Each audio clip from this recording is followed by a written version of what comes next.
Welcome to my YouTube channel.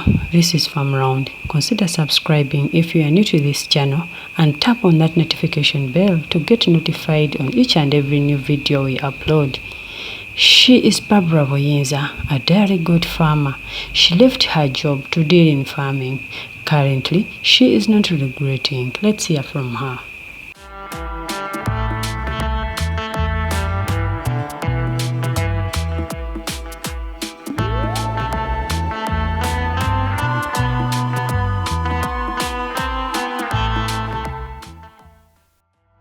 Barbara Boyinza.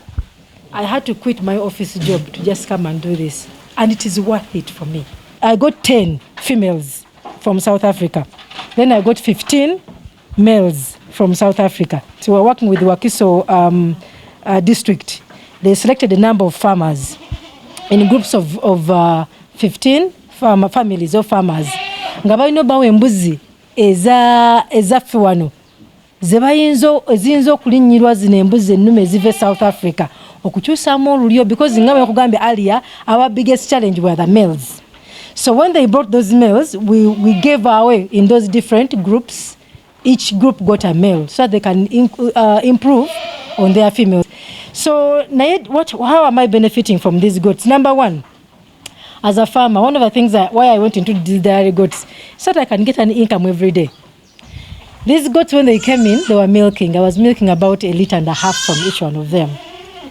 Even though they were going through a big challenge because of the transportation challenges and they were a bit stressed, but I would still get about 1.5 liters from each goat. So wemanga nziraising it down on mwenyine zizalira wano bulungi nnyo nga nzitesetese bulungi, I am sure I can be able to hit about 3 liters or 2.5 liters from each goat. Now, a liter of goat milk goes between 5,000 and 9,000. As a farmer, if I have 10 of these, how much is that? Mbabali does not okay with the South Africa. I've not included the other ones, you see. So only that, for me, it's a very big income that comes in on a daily basis on the farm, which is actually very important for me. I'm a stay-home mother. I homeschool my children. So this is like my business. I come here, I earn money from here as I go to teach my children. I come here, earn money every day as I at the same time teach my children. So for me, this is my job. This is what I do. This is my office. This is what I do every single day. And it is worth doing. Yes. No, I cannot give them this because the main purpose for having these females is to multiply. So these ones, what we are going to give out are the males. If the males are born, then we give out the males. The females will be to increase on the chances of us having more males because you keep breeding. The females that are born, you use them as a replacement stock or as a young stock. They also keep increasing, and over time we can always probably be getting other males, newer males, as we keep breeding, so that we have newer genes or pedigree, so that we avoid the crossbreeding in the different groups of farmers, so that we can avoid that inbreeding. So farmers can always come here because my job here is to keep changing a male, so that whatever male they pick from here is not related to the other male they took before. And of course, this comes also with a very good record keeping, so that whoever comes to pick the males does not pick the same male in the same group or family like the others he took. These ones are better performers, definitely. As I told you, the other goats I've been having here, they're not as good as these ones. These are higher pedigree animals, very, very high pedigree.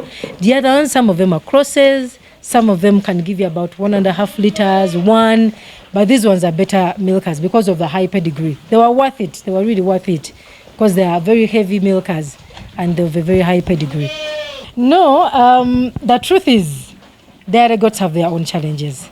That is for sure. They have even me who thinks I'm an expert in this thing, I lose goats. I really lose goats. But what keeps me going is the passion. They die and then you're like, no, I'll pick myself up again and I continue. So when you're doing this farming, you can't just come in for money only. There has to be passion, because it's a passion that keeps you going even when you feel like I'm losing it.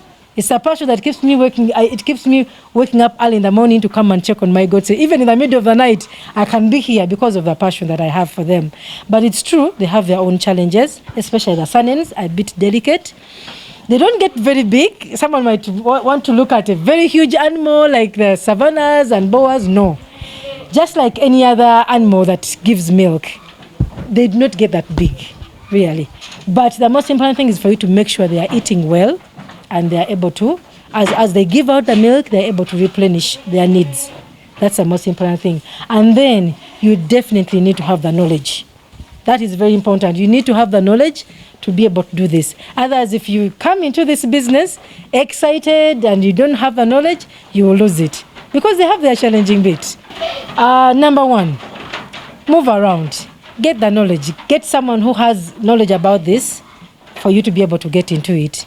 Number two, passion, as I've mentioned. Have the passion for what you're doing. But number three, if you get your management really well, you will not have challenges with these animals. Because for me, one of the things that I've looked at as their biggest need, number one, deworm on time.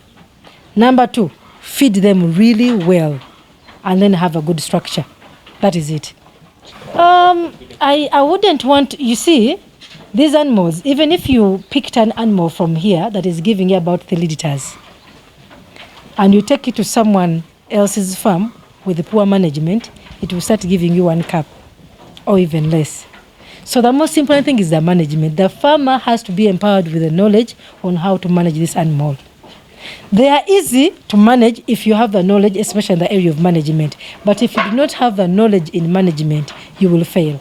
So I will encourage the farmers to get as much knowledge as possible on how to manage. But themselves as animals, they're not that complicated if you have the knowledge.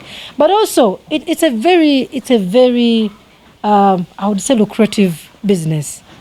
Imagine a farmer or someone seated at home and you have about 5 of these. Even if you have 3 and you're getting 2 liters from each of these goats, it is something, it's an income that comes in every day.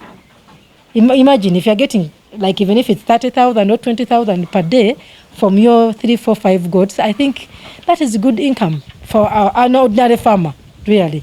So if you're saving that money, I think by the end of the month, you're as good as someone who is in an office somewhere. So I would encourage the farmer to come here and we talk about those details. Because like, for example, this goat, the one that I've just come in from South Africa, I cannot tell you that I'll give you this goat at the same price as the other ones. These are very high pedigree animals. Very, very high. Actually, I don't think I want to sell them for a while because I want to multiply too. So until I've hit the target, that's when I can start selling off, especially the females. The males, those ones will keep going because they have to be given to other farmers. But the females, I don't think I'm ready to sell them now until I hit a certain number that will be sustainable to meet the needs of other farmers in the country.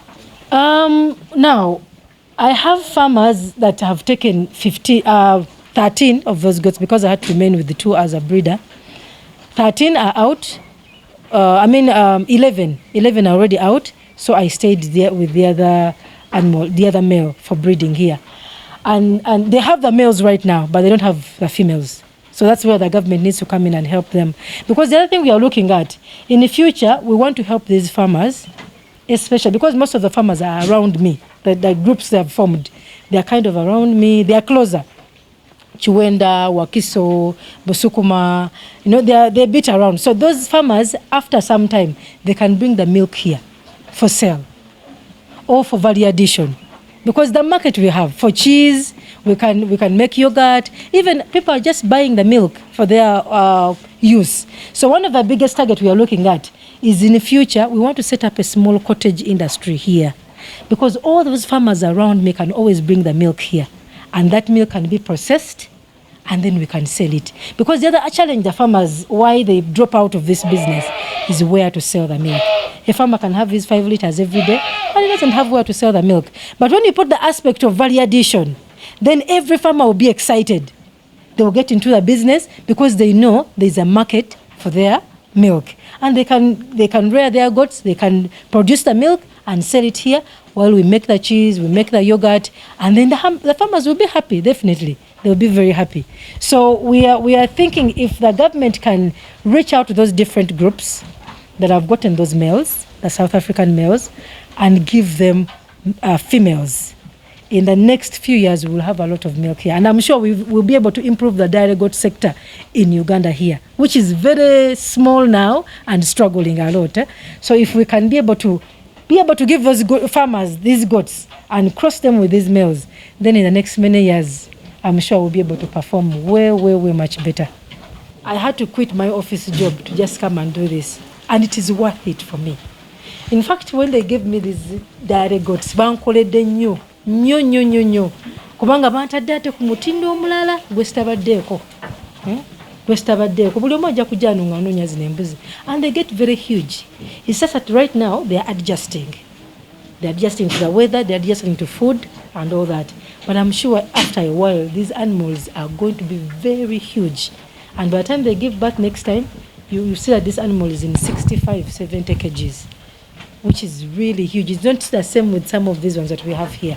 So this is a very good pedigree. Nze nganze ng'omuntu nja kwogera nganze ne bafamazi bange abenneetoolodde nti this is something that we need, and if we can do better. Kati olaba nze ndi breeder, 10 goats are few.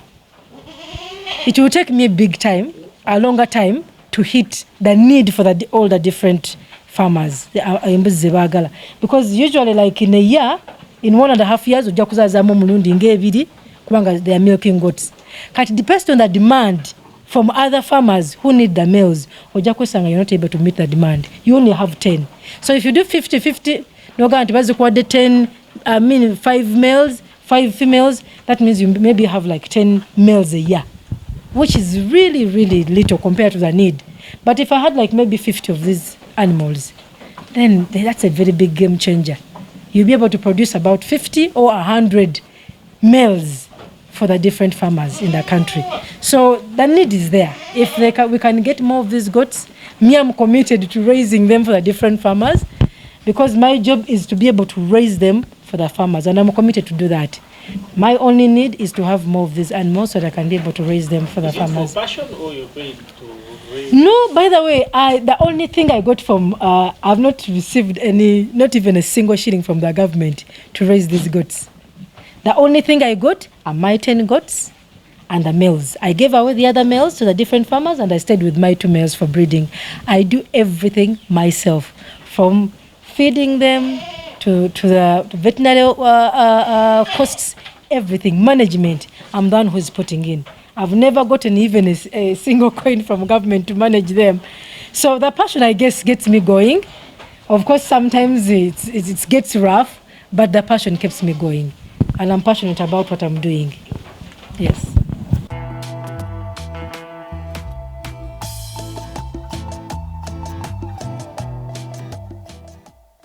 Thank you for watching Farm Round. Those who have not subscribed, kindly subscribe to the channel so that we keep moving.